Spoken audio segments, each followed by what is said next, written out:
Xin chào các bạn. Đây là cái video mà thầy đi sửa cái tủ nấu cơm công nghiệp cho công ty Nấm Vàng mà trường mình bên khoa công nghệ thực phẩm thì cũng có hợp tác. Đây là cái đồng hồ để đo nhiệt độ này. Còn cái phần bên trong của nó đây sẽ cho các bạn xem phần bên trong.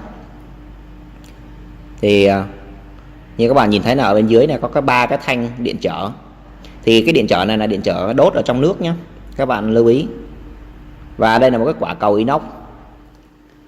Nước ở ngoài sẽ đưa vào và cái quả cầu inox nó sẽ khống chế cái mực nước, không cho nó tràn ra ngoài, nó chỉ đến mức đó là nó ngừng lại thôi. Ở phần bên trên thì có các cái khay để chúng ta đựng. Ống này là ống thoát hơi ra ngoài nhé. Thì ở trên đây là điện 3 pha cấp xuống này, có cái bộ timer để hẹn giờ. Thì cái mạch này nói chung là nó cũng đơn giản thôi. Chúng ta đóng điện này, 3 pha này, bật công tắc là nó sẽ cấp điện cho cái timer này, nó sẽ tính cái thời gian nấu mình quy định là bao nhiêu.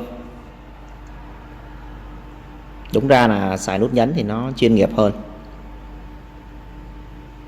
Thì cái nồi này nó không có vào điện, cho nó thầy kiểm tra thì nó hư may so, thay 3 cái may so này thôi. 3 cái may so này công suất là 3 kW mỗi thanh. Thì thay vào mắc hình sao đó, các bạn thấy là sau khi thay xong là cấp điện vào thì nó lần lượt nó sủi tăm trên 3 cái cây may so. Lát nước nó sẽ sôi lên, hơi nó sẽ bốc lên đó. Thì các cái khay inox mình sẽ để phía trên đó. Thì lưu ý khi sử dụng cái tủ này nè, khi mở tủ ra thì các bạn phải đứng nép vào mé ngoài này và không được đứng ở cái mé đây. Hơi nó phun ra thì chúng ta sẽ bị bỏng, rất là nguy hiểm.